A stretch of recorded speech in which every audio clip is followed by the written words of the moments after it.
Hey, Titus, how are you? Mr. Precisely Imprecise, nice to see you. Flood City. Hey, guys. Whoops. I'm just pouring some tea here.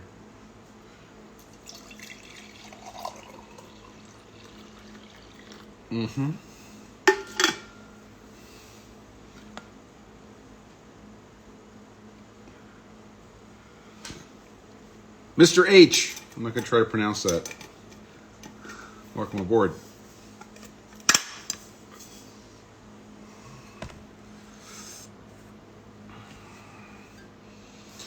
Happy Saturday. That's different.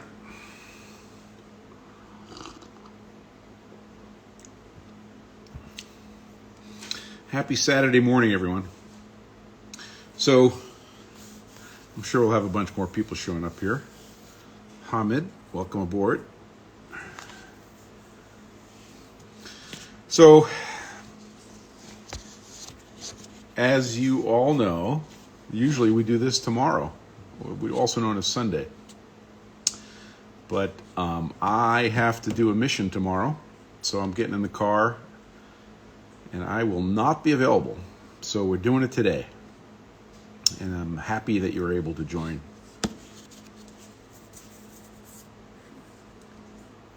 Tomasa, welcome. So it's currently snowing, raining, snishing. It's doing something out there here in the great state of New Hampshire. This front approached. This is the weather report. This front approached the East Coast from Maine to Georgia. And we're getting it right now. So I was scheduled to drive down to New Jersey from New Hampshire, and we looked at the weather this morning, and like a good pilot, I decided it's a no-go. So we rescheduled for tomorrow. So that's what's got us, which is actually better for you guys, because you have me, in and around the shop, whereas I would have surprised you tomorrow with sitting at a desk in New Jersey. So better that way. Oh, and I just got word that I received a shipment. I just came up with another thing we're going to do today. We're going to do an unboxing video. You'll like this one. Mr. Greener, welcome. Any relationship to the Greener shotgun? Because that's a thing.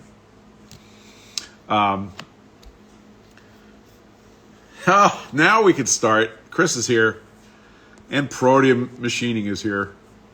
Welcome, guys. Saturday, right? It's crazy. Thanks, no. Just thought I'd ask. It's a good shotgun.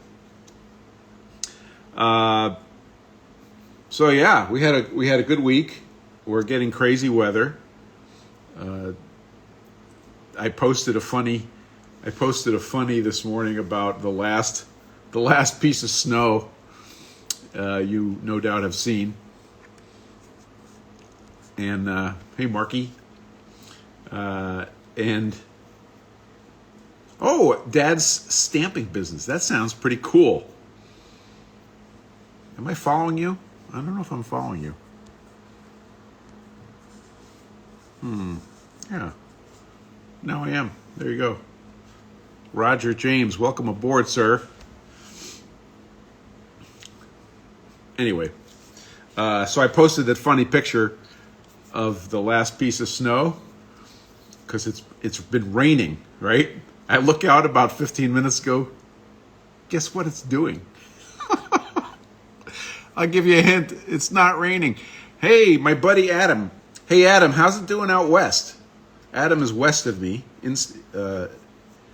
inland, and we just saw snowflakes. The wet kind of crappy snowflakes. But I wonder what you're getting right now. I require a report. So anyway, we had a fun week. A bunch of work upstairs, which, I can't talk about. 8 inches in Western Pennsylvania. Man. Is that why they call you Flood City? I bet you're glad that it's not 8 inches of rain. So, anyway, we had a good week. So I raced. So Friday, which is my normal day in the shop, started on Thursday night because I had to get freezing rain. Thank you. So in and around the Western Massachusetts area, we have freezing rain. Isn't that pleasant? Only a couple inches in Western New York due to precisely imprecise. But what I want to know is what's going on right now. Is it snowing right now in Western New York? Inquiring minds want to know. So my Friday started Thursday night.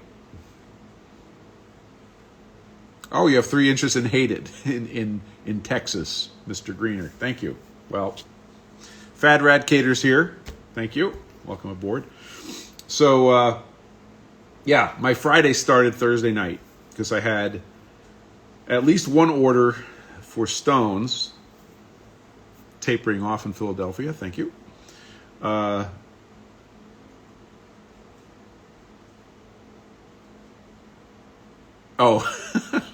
Anyway, I had to get orders done. So Thursday night I started, I told my wife I would start setup, but I said, no, we're going all the way. So I actually did a whole bunch of the grinding on Thursday night for 4-inch PFG stones. Got really far and then stopped when I was getting tired. It just stopped in Connecticut, slushy mess.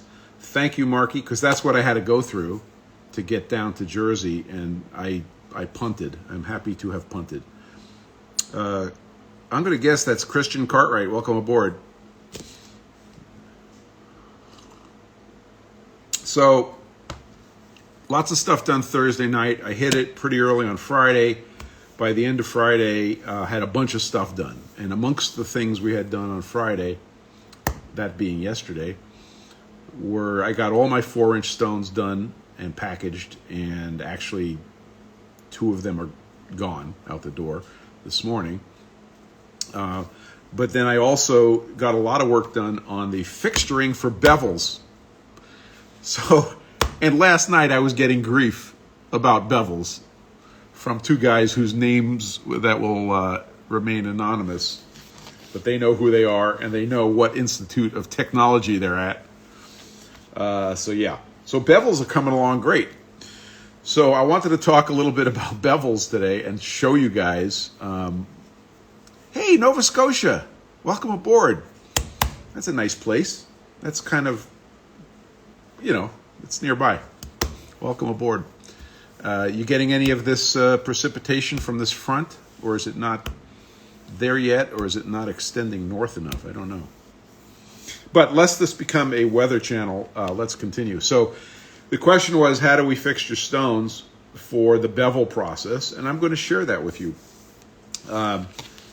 It was interesting, and the decisions were interesting. So you've been following along on this vise that I modified recently to make clearance for the beveling process. That was kind of an important thing. I decided that a single stone process using pretty standard stuff, a sign plate and a vise to hold the stone was going to be the ticket. And we're grinding, Christian Cartwright says, it's wet here in Halifax. It rolled in this morning. Yes, Titus, you are correct. We're talking about Clarance, our friend.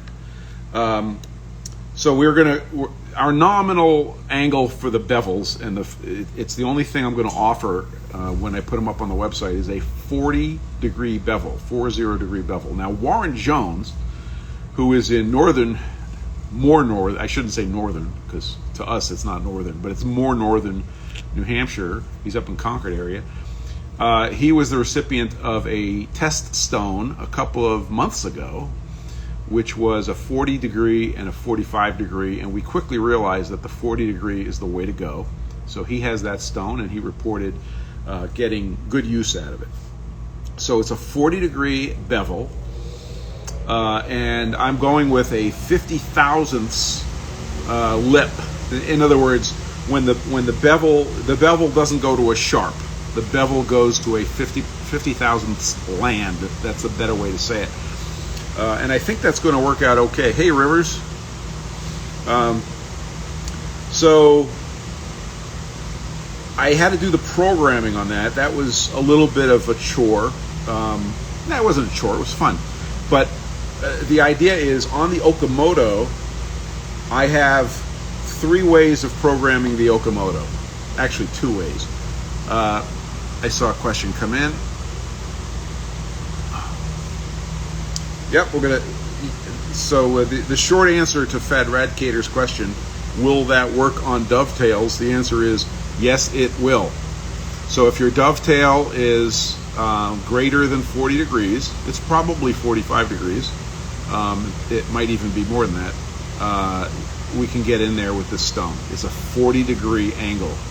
Okay. And if you have any issues with that, I need to hear about it. Everything I'm doing, all the development work that I've been doing is capable of producing any angle. So, but from a production standpoint, we had to pick something. So the something is 40 degrees. So then I had to program the machine. So you could program in semi-automatic mode, which is not programming. It's kind of the standing at the machine operating it mode.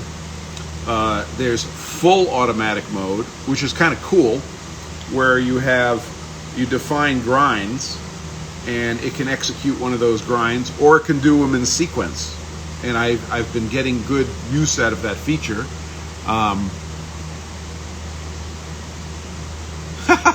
It's early yet.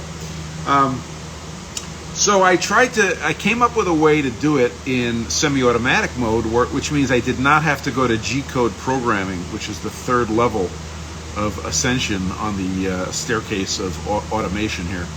So in the full auto mode, I came up with a way to grind the stones. So here's a stone.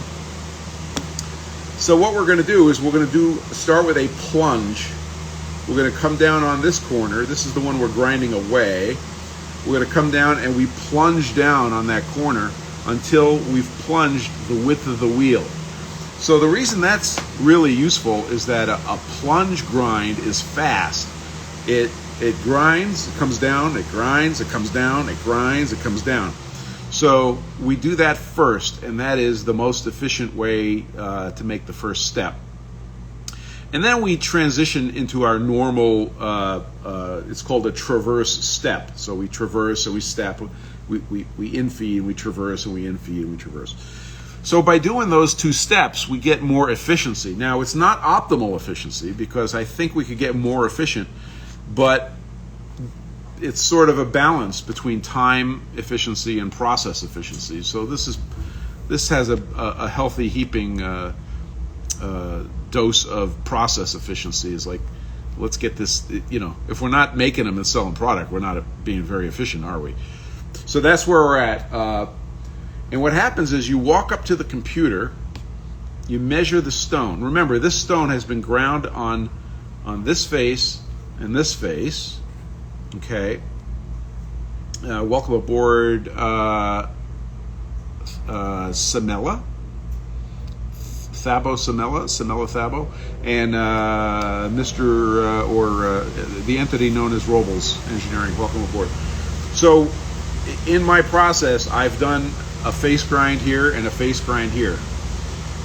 Now, depending on what you ordered on your stone, they're going to be marked. This gets a bevel. Okay, fine. So this guy will get edge ground with the same recipe. Okay. And then we have the bevel. So we walk up to the computer and we measure this thickness. Because for the numbers, we need to know the stone's thickness. So we measure the thickness, we bang it into a spreadsheet. It pops out I'm going to shorten the story here. It pops out a label with all the information I need to go punch into the grinder. So let me show you what that looks like. So here is that label. Now, if you're a customer of mine, you might recognize that this is the same label that is my shipping label. It's everybody's shipping label. It's a 4x6 label.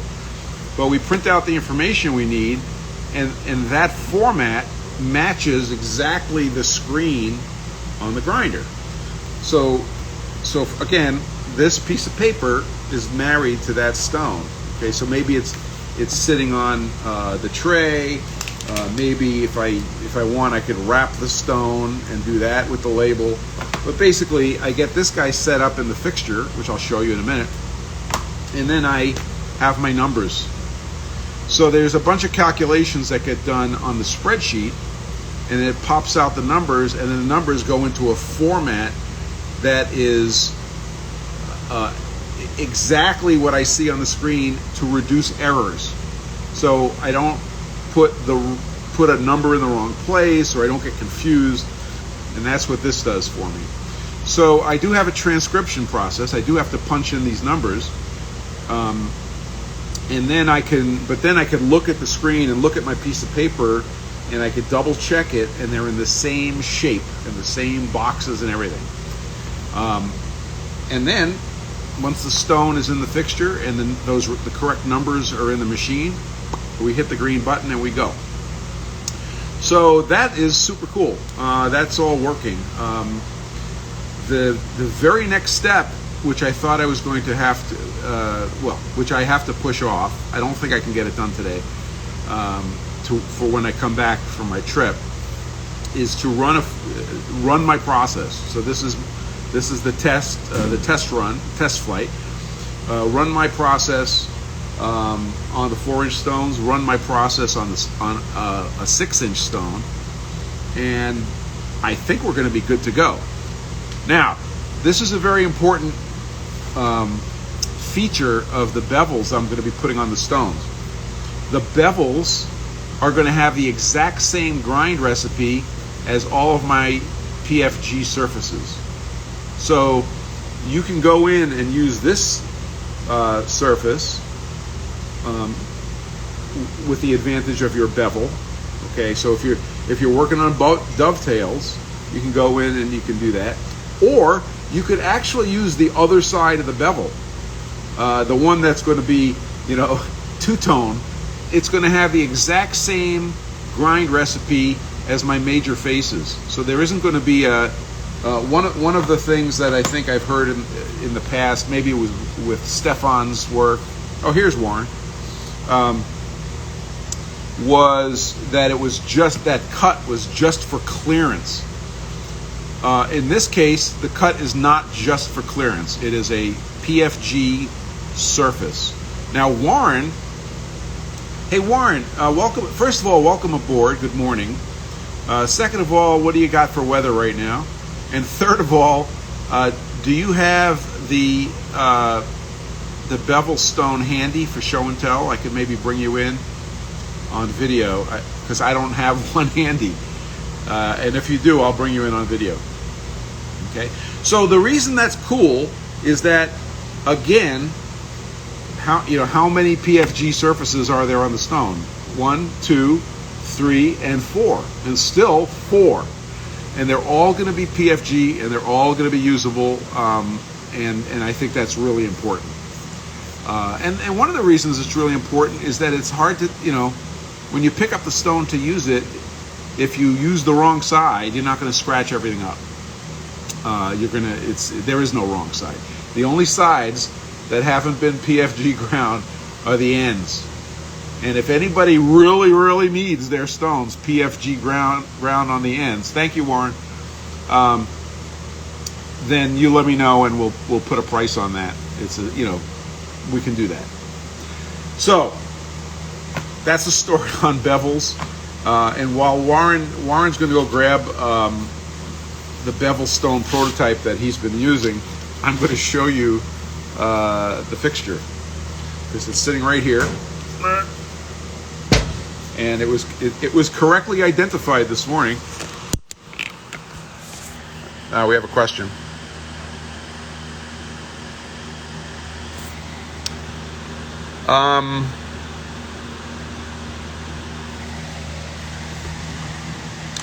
Will the angle face length be the same for both grits?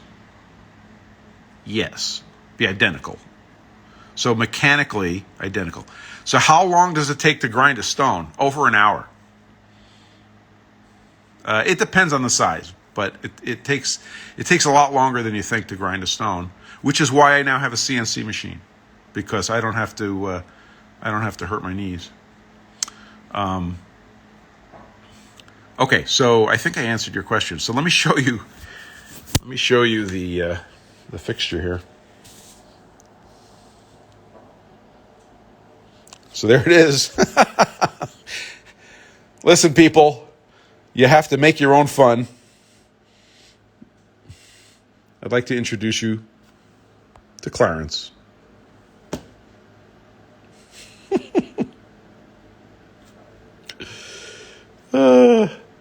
So this has been lasered on downstairs on the fiber laser, using a process that the laser guys call annealing, because it really is. It's surface annealing.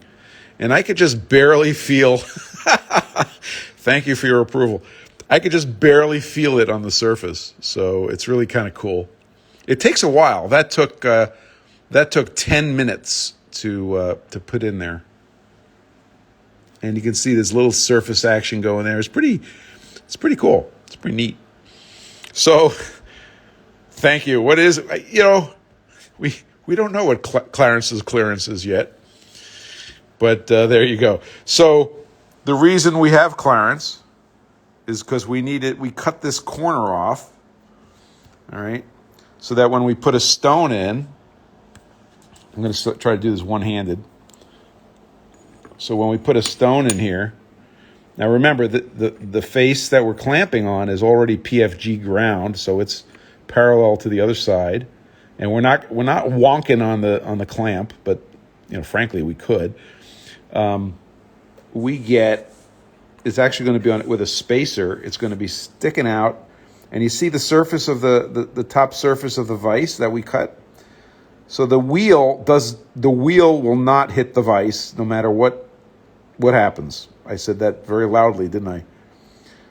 That's the idea. That was the modification to this vise, so we can get in there and cut that bevel. And I'm really, really happy with it. So that's the setup. The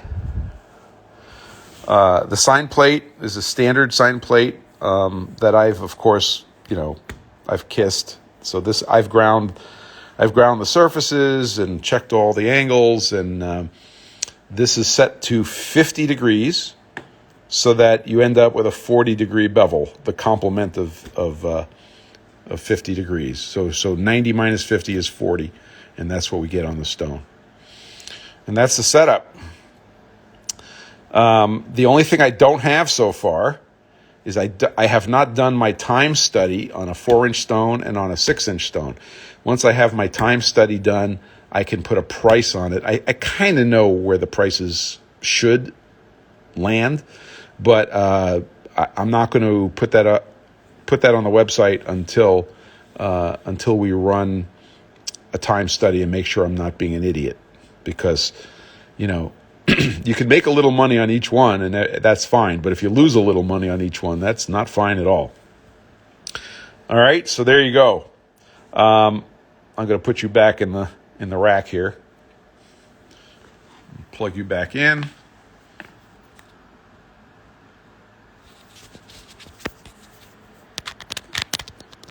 Miroslav Tomachik. I don't think I did a good job of that. I apologize. But welcome aboard. I appreciate you being here. Okay, Warren's back. And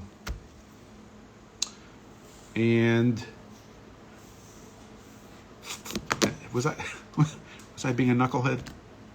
I'm sorry.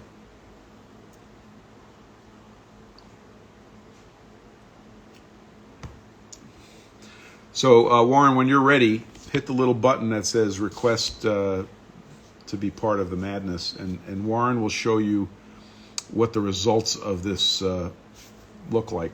So when I did the stone that Warren has in his hands, we we hacked up the work holding. It was pretty much similar. How did you get the writing on the vise like that? This was lasered on. Oh, this is heavy. This was lasered on with a fiber laser. So I haven't done a lot of video from the basement where I have the laser. But if you'd like me to do that one day, we could do that. Okay, Roger, Warren. So the fiber laser is capable of marking metal. That's its whole purpose in life. And this process is called annealing. And it literally is heating up the surface with the laser and letting it color. And so you're not blasting material off of the surface. So I can actually stone the surface, and it won't hurt the writing. It's pretty cool. Plus, it won't remove material. It's pretty neat, and it's all just how you set up the laser. Yes, this is the laser that did our sharks. Here comes Warren. I am using a Epilogue Edge 12 fiber laser, and there's Warren. Hi, Warren. Hey, can you hear me? You're getting a little bit of stuff. Yep, yucky wet. Yucky wet. Slushy snow. It's like above freezing, but sticking to the ground. It's really nice. Yeah, welcome to. That's what we call. We have a word for that in New Hampshire. It's called summer. Right on. So, if you could show the assembled masses, the stone that you have, I think that will help. Okay, I got to figure out how to switch the. What's this do? What's this button do? Let me get some light on it here. There you go. Yeah, so you can see that one of those sides is a 40 degree, and one of those is a 45 degree. And that was experimental, but it was generally regarded that the 45 degree was not a good idea. So there, that's better. There we go. So we're going with the 40 degree, which is the side closest to, well, now you're rotating it. So it's the side that looks like 40 degrees. The side that Warren's holding is the 40 degree, and that will get into a 45 degree dovetail. And nicely. Say again? It does nicely. Yeah. So are the dovetails that you use that on 45 degree dovetails? Well, on the Bridgeport, they're 55, but I have a 45 that's on something else, and I stuck it in there just to make sure that it would go, and it does. So Mr. Greener asks, explain why. I'm not sure which explanation you want, but I'm going to give you the explanation I want. Yeah, you're only stoning one side, one face. There is no case where it's a good idea for you to jam a 45 degree stone into a 45 degree dovetail and stone it, because now you're over constraining the system to your stone, and that's a bad idea. You just finished scraping, grinding, doing some very precise process on your dovetail, and all you want your stone to do is what it's good at, which is flat, not angle. So by having that angle be sharper than the dovetail you're working on, you can get in there and do the dovetail face, or you could do the other face, and you could do them one at a time. That's why it's 40 degrees. So Warren, did you have any issues with the 40 degree edge being weak or chipping or doing anything like that? Well, I think you can see right here. On the corner? Yeah. Yeah, that's because I dropped it on the floor. I'm going to be sending that in for warranty, buddy. Yeah, for warranty work. I think you just told me something you shouldn't have told me if you're sending it in for warranty work. No, I'm just kidding you. Yeah. No, I dropped it on the workpiece, and it landed right on the edge, which is to be expected. But the corner of it really, that's not really where the work's being done.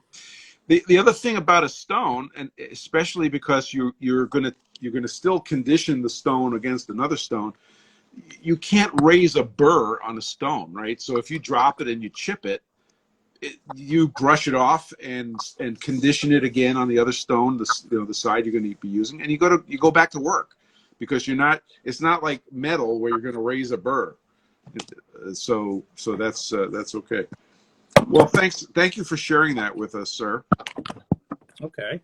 I just wanted everybody to see what it looks like in real life, and we're so close to being, to putting this in production.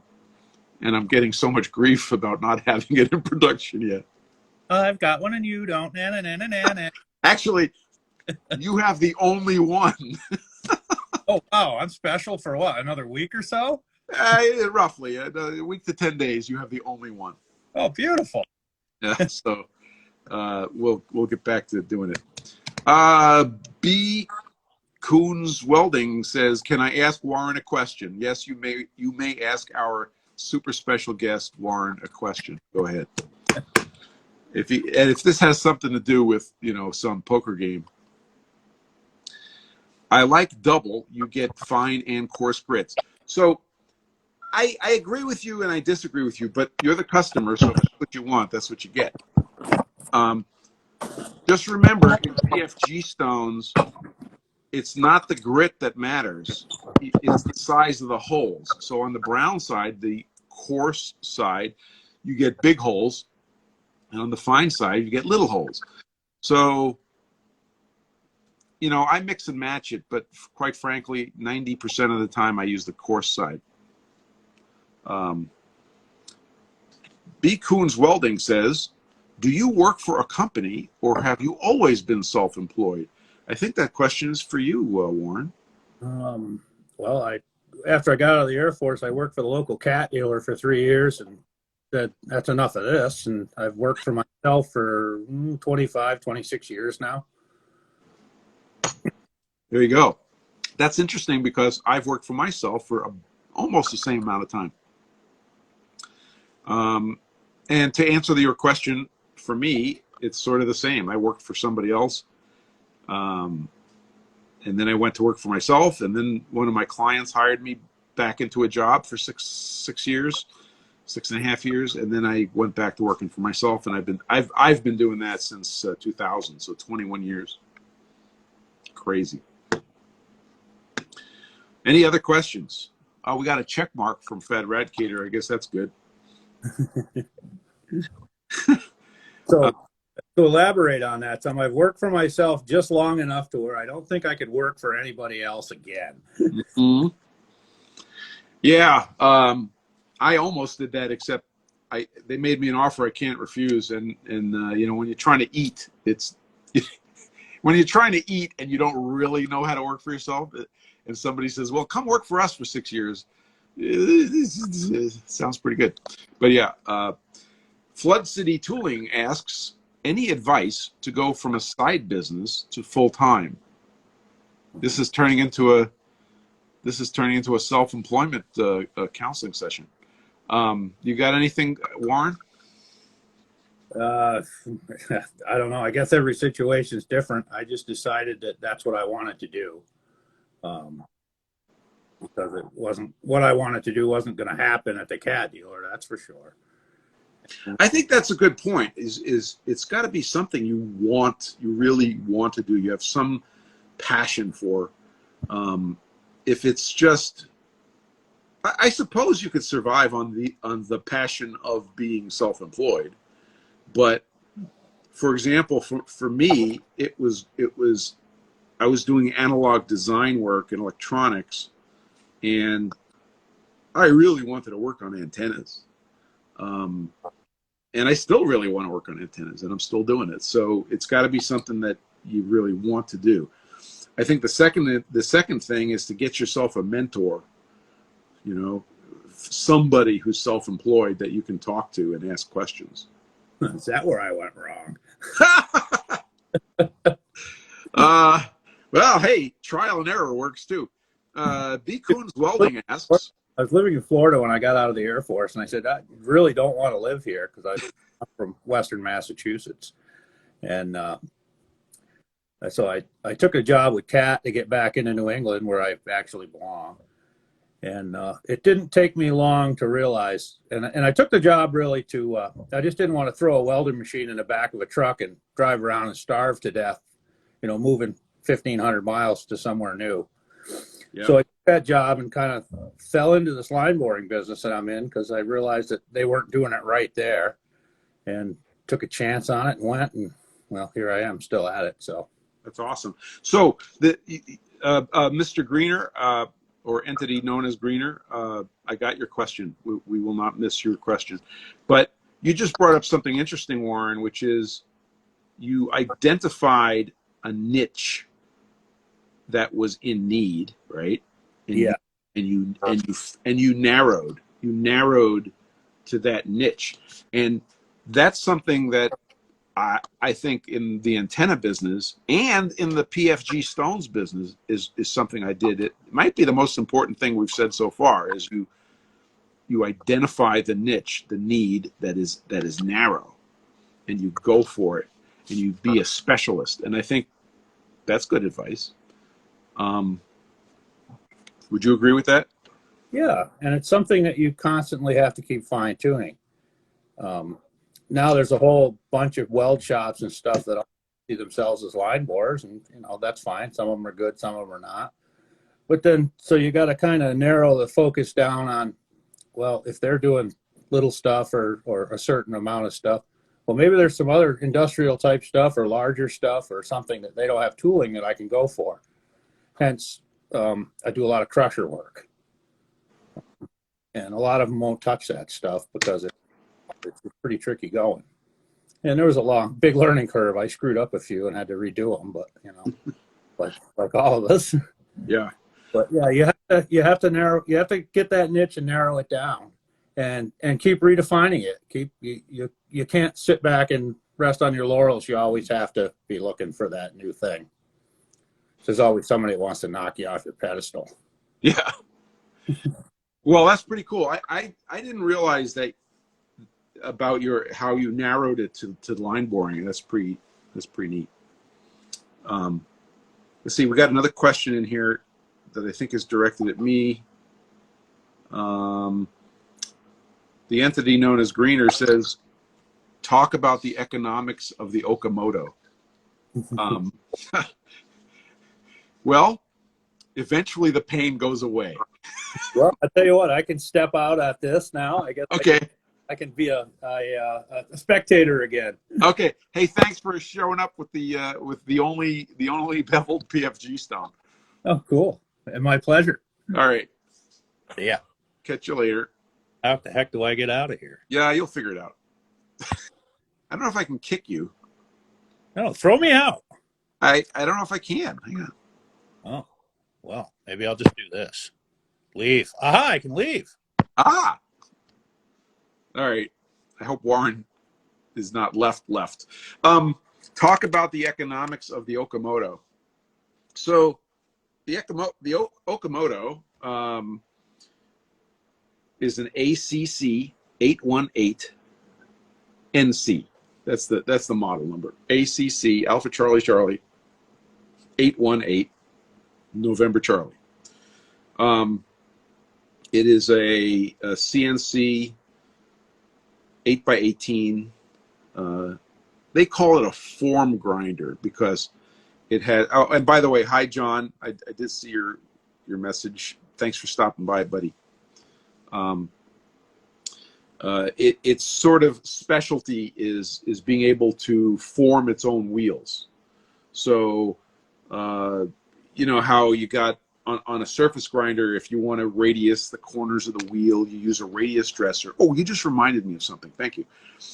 This has 3 diamonds to the left of the table, and you can auto dress, but you could also form the sides and do all sorts of fancy stuff. So it's called a form grinder.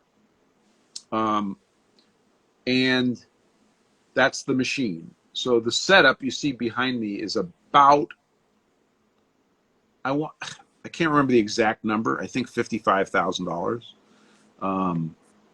And it's the first machine I ever purchased where I got to wipe the cosmoline off the machine. Okay. So that's an important thing to know. You know, I've got a CNC mill, I've got a CNC lathe, and now I've got a CNC grinder, and I've had other machines, but the only machine that was brand new where I wiped the cosmoline off the machine was this Okamoto. Now, there's another important thing to know about my purchase of the Okamoto was that I did not take a loan on it. So I've owned 3 grinders. I had a Harrig 6x12, which I cut my teeth on. I had a Micromaster 618, which was awesome. And I have this new guy. Almost Machining says, sorry, I was using my new NAS 2s. Thank you very much. We'll want to hear something about that. But let me finish up on this economics discussion. So I started making PFG stones on the Harrig. So it was 100% manual. And that's when it took off. So I realized fairly quickly that I needed some automation. So when I found, you know, things converged, and I found the Micromaster from a known party. I knew the guy. A friend of mine was able to go. It came from Columbus, Ohio. A friend of mine was able to go inspect it, and it was a low-risk machine. Well, like all used machines, when it came in, I had to put a lot of work into it to bring it up to production capability. And I had to fix some things that the previous owner, who was an honest guy, just didn't understand needed fixing. So I posted a lot about this, and it went really well. The iron was awesome. So the Micromaster was in here for, I wouldn't say short money, but it was reasonably inexpensive. I would say I had the Micromaster making money after investing $5,000, put it that way.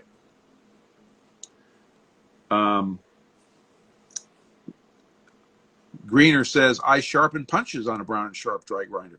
Yeah, so you know how it is. It's really good iron. So I ran that machine for a year, 2 years. I can't remember exactly how long, but it was an awesome machine. However, it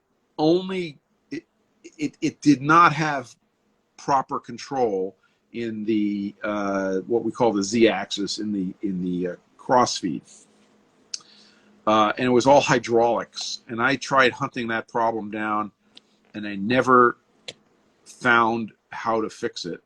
And I was so busy using it that I still had to be at the machine. So it saved my left arm, okay, from falling off, but my right arm, I still had to, on the finish passes, I had to do manual work.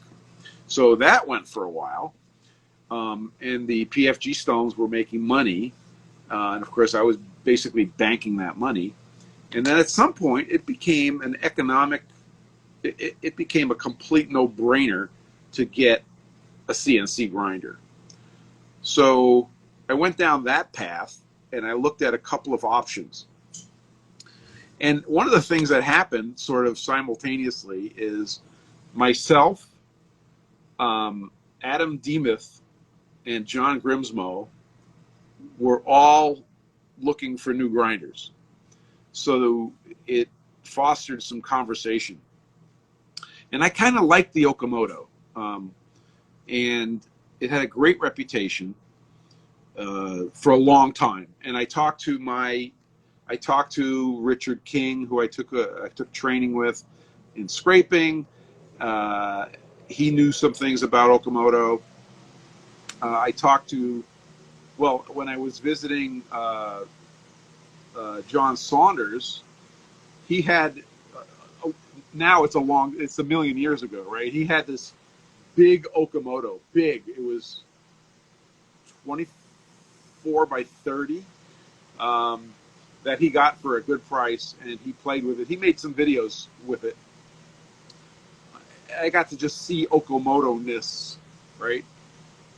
So I kind of wanted an Okamoto. Now, Adam Demuth went with Parker Majestic. Now, Parker Majestic is made in the good old USA, and it has a Siemens control on it. The Okamoto is made in Thailand at a Okamoto-owned factory, which is a Japanese company. Hey, Dan, welcome aboard. And that's what I was looking at. But it has a FANUC control. Okay. Now I have another machine that has a FANUC control. So it was very close. The controls were extremely close, and I knew my way around the FANUC. So I decided to go with the Okamoto, and the dealer for the Okamoto is down in Connecticut, and I went and visited him and laid eyeballs on the Okamoto. The funny thing is, I got to say this politely, the dealer did not know how to run the machine. Full stop. I went down there. He could not make the machine run a cycle. Now, oh, you're welcome. Yeah, happy to share. So if I was buying a machine based on local support, I would not have bought the Okamoto. Other geographic areas in the country might be different, but I wasn't here for local support. I was here for the machine, the control, the quality, my equation. In the end, I'm really happy. Adam Demuth went with a Parker Majestic. He already had a manual Parker Majestic, so he had a pressure to go that way because he knew the machine, and now he got a machine with a control on it. Both of us are really happy. John Grimsmo needed a machine for more production-y applications, and I actually could not talk him into getting the FANUC-controlled machine. He went with I forget what they call it, but basically it's a, what do they call the machine controllers? Yeah, I don't remember. But anyway, he went with the non-FANUC machine that uses an in-house controller. Anyway, he's really happy, and the iron is awesome. Now, I'll point out that part of John's decision to buy his Okamoto 18 by 24 was there was one sitting in Chicago. That's a very good reason, because my machine got built for me in Thailand and shipped to me, or not, during COVID. Let me tell you something. I was a stress puppy figuring out when that thing was coming in. That sucked. My order was in before Adam Demuth ordered his brand new Parker Majestic, and I got my machine well after Adam Demuth was making money with his Parker Majestic. So that was a bit of a pain in the ass. But that was, it wasn't like I was desperate. Another thing that was a blessing was that I put my my Micromaster up for sale, and a now friend of mine who lives literally 5 miles from here popped up, and he says, I want the grinder. And I said, can you be flexible on when it shows up? He said, absolutely. So I gave him a good price, and it all worked out. Okay. Yeah, $55K on a boat. So that's more than the economics, but I wanted you to have the bigger picture of how these decisions get made. Now, the corporate, not the local, but the corporate Okamoto USA support on this machine has been stellar. Awesome. They're super good people. They're in Chicago. And the technician that came out to do my install, his name's Evan. I don't think he'd mind me using his name. Evan Hardy at Okamoto. He is awesome. So I feel great about the brand, and I feel great about the support. The Fanuc control, I totally understand the Fanuc control. Well, nobody understands the Fanuc control, but I am totally comfortable on the Fanuc control, so that was a plus. So getting back to the story, I made money on my used grinders enough to buy a new grinder. That should tell you something. So this guy is, when he hit the ground and he's making parts, if I'm doing my part, he's adding to the bottom line. Do you have to grind 2,000 hours for payback? That's a fine question. Can I get back to you on that? I don't know the math. I don't know how the hours to payback number. But I will tell you that I estimated it was 1 year that the machine, like if you had business, if you had good business sense, and you had a good product or good service, and you were making money, that if you wrote the check for that machine, you'd have your money back in 1 year. Personal experience. So I did it the other way. I didn't take a loan, and I can't answer your question about hours toward payback. But for me, it was on the order of 1 calendar year to pay back. So at MHM Machining, Adam says, yeah, Fad Radcater, it's about 2,000 hours, but that wasn't 2,000 hours of grinding. So trust me, it was less than that number. Hi, Indiana John. Welcome aboard. So Adam says, Spencer's elbow says it already paid for itself. That is true. So I've got tennis elbow on the right side, and my left shoulder was hurting because, I don't know why I have any of these joint problems. It's a freaking mystery. So anyway, yes, not having to turn the cranks is a huge payback. So did I answer your question? It was a simple question. It was about economics, but I think I've hit the high points. I'll tell you where yeah, I think you didn't type what you meant to type, but I think I understand what you're saying. Getting that. Getting old sucks. Yeah. Well, it beats the alternative, dude. It beats. I'd rather be in the 6 feet above than the 6 feet below. So take that. If you think you have like a brilliant idea that you're going to make $1 million, and then you run out and you write the $55,000 or $80,000 or $100,000 check for the machine, the probability that you're right is low. If you are making and selling things as fast as you can with an old clapped out Bridgeport or an old clapped out, Harrig or whatever, and then you go out and you write the check, okay. Boy, I sound like an old guy too. Jeez, kids these days. All right. Any other questions? We're at 154, so we did it today. We brought this thing in for a landing. Body economics. Fad Radcater coined the phrase body economics. Yes. You have a fifth Dan friend, and you're going to tell him about it. Well, you can tell him that four says hi, and he'll understand. Thank you, sir. I don't know if it's perfect, but it'll do. Yeah, Indiana John, you asked your buddy about about all the major joints, and I'm sure he'll be in violent agreement. Do you know what art he is in? Because I'm a Taekwondo guy.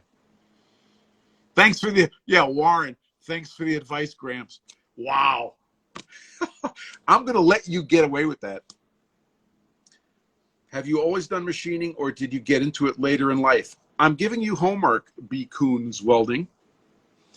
I told my story on Within Tolerance. I don't remember the episode number, but it was a long interview, and I told the whole freaking story. And the answer is later in life. Pot calling the kettle black. Yes, thank you. Thank you for coming to my aid, Chris. Blue Wave Taekwondo. Well, tell them I said hi. United Taekwondo in Pelham, New Hampshire. And we are well, we'll just leave it at that. I was going to give you my family tree, but it's not worth it. Not now. All right. Questions. Last chance. We've got 4 minutes before I wrap this thing up. More about flying. Well, we could talk about flying one day. So for those of you who don't know, I'm a glider pilot, airplane pilot, and instrument pilot. But a friend of mine, actually he's a professional friend of mine. I met him because I hired him, but then we got to be friends, is a helicopter CFI. So one of these days, when we're both bored, I'm going to get him to give me a couple hours in the Whirlybirds, which I've never had. Cyclos Garage, welcome aboard. You're poofing. Fat Rat Cater, live long and prosper. And bury all of your broken end mills. Remember what Julia Child said, you're always alone in the kitchen. Almost Machining, it's okay that you were late. How you doing with your NOSes? Are you having fun? I'm not in CAP. My instructor in airplanes was a CAP guy, and but I never was in CAP. Good bunch of folks. Appreciate them. So Almost Machining bought a couple of NOS 2.2s from me, which I'm using here. Can I? Yeah, let me show you that real quick before we sign off. I'll give you an eyeball full here. So this is what it looks like when the Okamoto is sleeping. But there we go. There's the NOS. There's the NOS 2.2. Just to make sure you know that I use my own products. And I have to tell you, my wheels are cleaner. You see that little line there? My wheels are so clean compared to the way they used to come out after a session of grinding stones. So I'm super, super happy. Of course, I make them, so I better be happy. Almost Machining says they're good, very good. Had to increase my coolant flow. Yes. So what we've learned here, and Adam Demuth is also doing some testing for me, is that I will run these at full throttle. I was getting a little splashing yesterday, so I turned it down a little bit. Whereas the regular nozzle, I was running at about half throttle. So I am coming out with versions of NOSes that have smaller holes and smaller and fewer holes for higher velocities. We're testing these, and they're pretty cool. So there's going to be some choices in the NOS department coming soon. I actually have a couple of choices on the website, but there's more choices coming, and I'm dealing with managing the product matrix and how to sell it.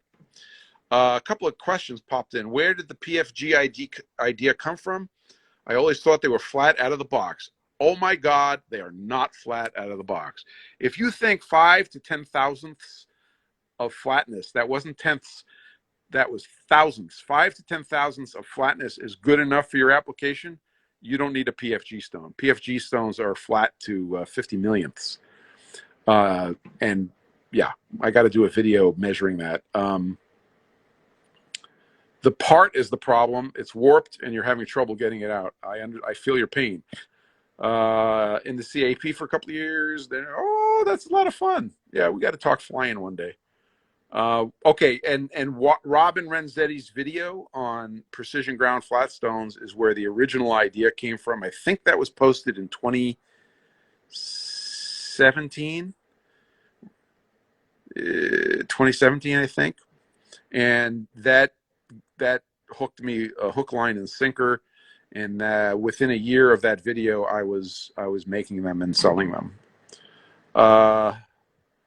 You want it warp speed, lots of flow. I'm just encouraged. Okay, yeah. So I'm finding that the original NAS 2.2, as sold on the website, also now called the NAS 2.2 .078.15. That's 078 is the diameter of the holes, 15 holes. I'm running that full throttle with my pump. Everybody's pump is different, and I'm really loving it. So Adam Demuth really likes the high pressure ones, and so there'll be an option also. So there'll be choices, but I'm super happy. Also, I just made it's in beta, so it's not on the website yet. This is a 1/4 inch size. I just made a 1/2 inch size for a fellow who I don't have permission to name, and he's testing it on a 1/2 inch system, and we'll get some feedback. So he got a NAS 3.3 on a 1/2 inch line, and I'm really looking forward to some feedback on that. So we have that coming. So that's the update on NASs right at the last minute here. We're over time now. So hope you guys like that. And thanks for all the questions. Thanks for being here, especially on a Saturday. So I can't usually do Saturdays. At least I can't do it at the time we usually do, because I'm usually in class on Saturday mornings, Taekwondo. So we'll probably be going back to the Sunday schedule next weekend. Excellent. Thank you very much, Almost Machining. He says, really nice product, popped on, no issues at all. Yeah, the process I'm using, the resin printing process, is it's 1/1000th of an inch. It's crazy. So you print it, you get it. I'm very, very pleased with that. All right, guys, have an awesome rest of your weekend. It's Saturday, so you have the whole weekend ahead of you. If you're out driving in the great New England, be careful. It doesn't know if it wants to snow or rain or what. I stayed home because of that. If you're in the shop today, do some good work. Just remember, slow is smooth and smooth is fast. And take care of yourself. End the day with all 10 attached. Take care, guys. Have fun. And we'll see you next week.